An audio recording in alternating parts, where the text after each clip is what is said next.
Napakabuti po ng Diyos. Kasi po nung ang ating Panginoong Hesus hinarap na kay Pilato sa hukuman. Ministeryo niya si Pilato. Sabi niya, nung sinabi ni Pilato, ikaw ba ang hari ng mga Hudyo? Sumagot po siya, ikaw na ang may sabi. Pero hindi dito ang aking kaharian. Kung dito pa ang aking kaharian sa lupa, ay ipagtanggol ako ng aking mga kawal, sundalo. Kaya sabi ni Pilato po, hari ka nga. Kaya pati si Pilato naniniwala din, pero noong panahon yun po, walang banal na espiritu na nanguna kay Pilato. Sarili lang niya. Hindi natin kayang sumunod kasi hindi natin kayang unawain ang kalooban ng Diyos kung walang banal na espiritu na manguna po sa atin. Kahit po nung siya ay hirap na, nakapako na siya sa cross, sinabi pa rin ni Jesus na, Ama, patawarin mo sila. Hindi nila alam ang ginagawa nila. At yung nandoon po sa yung magnanakaw, isa sa kanan, isa sa kaliwa, yung isang magnanakaw sinabi na kung anak ka ng Diyos, iligtas mo ang iyong sarili. Yung isa naman nagsabi na kaya tayo nagaganito din, makasalanan tayo. Yung taong ito walang kasalanan. Iba sa kasalanan. Tapos sabi ng isang magnanakaw na, Panginoon, kapag naghahari ka na sa iyong kaharian, huwag mo kong kalimutan. Sabi niya, ang sagot niya, mabilis. Sabi niya, ngayon din sinasama na kita. Wala pong tigil sa paghatid ng magandang balita sa atin ang Diyos. Noong pong nalibing na po siya, nung muling pagkabuhay niya, sinong unang pinakitaan ng himala? Yung mga sundalo po na nagbabantay, mga sundalo ni Pilato. Nakita ng mga sundalo na anghel mula sa langit bumaba, tapos lumindol. Tinulak ng anghel yung malaking bato na nakatakip sa libingan ni Jesus. So, ang unang pinakitaan ng himala pala, mga mga kawal ni Pilato na nagpahirap sa ating Panginoong Jesus. Pero salit na, nabuwal sila na parang patay, na walang malay, yung mga sundalo yan. Pero nung magising, salit ng sambahin si Jesus, ay himala, nakita niya himala. Pero hindi talagang matigas ang tao. Pumunta sa mga punong pare, binalita ang lahat ng saksihan nila. Yung mga punong pare naman na binalitaan, hindi rin sinamba si Jesus, hindi rin sinamba ang Diyos, kundi nakipagpulong pa sa mga punong bayan para maggagawa siya ng fake news. Nung panahon ng Punong Jesus, mayroon palang fake news. Sabihin, nag-meeting sila na ang gagawin natin, suhulan natin ng malaking halaga yung mga sundalo na yan.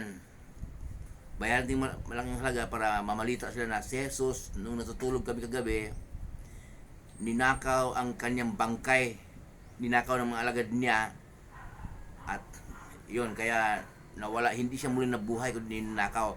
Ganun ang fake news na pinakalat ng mga sundalo. Kaya hanggang ngayon po, yun po ang doon sa kung saan naganap yon sa Middle East, yun pang hindi naniniwala kay Jesus.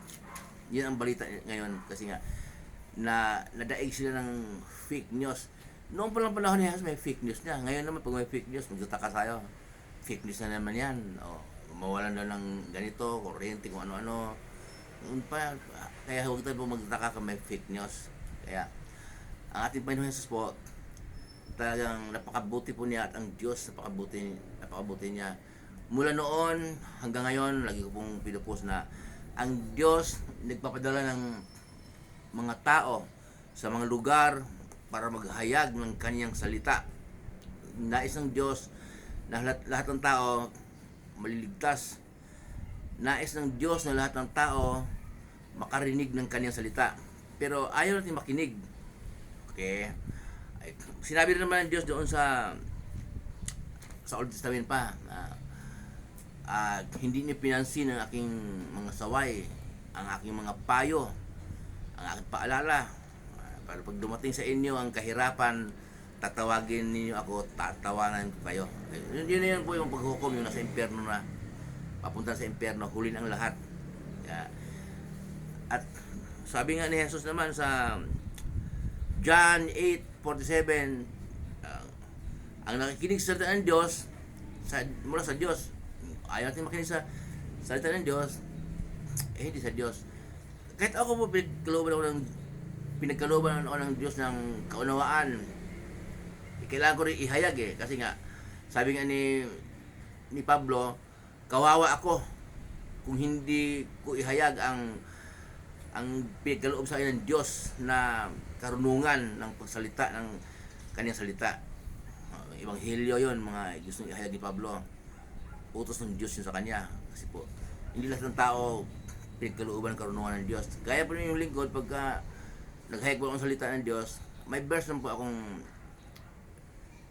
nilagay na kung anong verse, kung yung mga sinasabi ko, puro sa Bible po ang mga sinasabi ko. Kaya ang Diyos po napakabuti. Mula noon hanggang ngayon, nagpadala siya ng mga tao, mga lugar para maghayag ng kanyang salita. Nais po ng Diyos na lahat ng tao maliligtas. Nais ng Diyos na lahat ng tao makakarinig ng kanyang salita. Kaya pagka para hindi pa huli ang lahat, kapag mayroon tayong narinig na nagsasalita ng salita ng Diyos, tingnan po natin kung may verse siyang binanggit, basahin po na sa Bible. Kasi po, ang tao, bigla lang yun.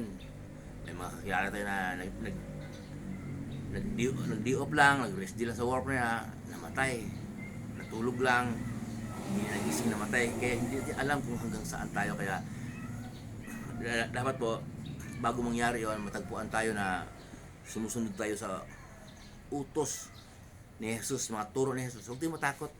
Ang kinatakutan po kasi natin, pag sumunod tayo sa mga turo ni Jesus, lalayuan tayo ang ating mga kaibigan. Ang hadlang po talaga, ang kasalanan, ang hadlang. Kaya sikapin po natin. Hindi po ako nagmamarunong ha, ako nga rin kaya sabi ko, sikapin natin.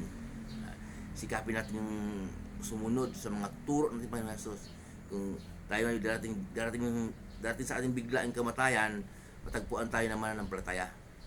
Muli pang yung lingkod, si Chef Roy. Pagpalain po tayo ng Diyos. Mabuhay po tayo lahat. Manalangin po tayo bago tayo umalis sa mga tayo ng Diyos.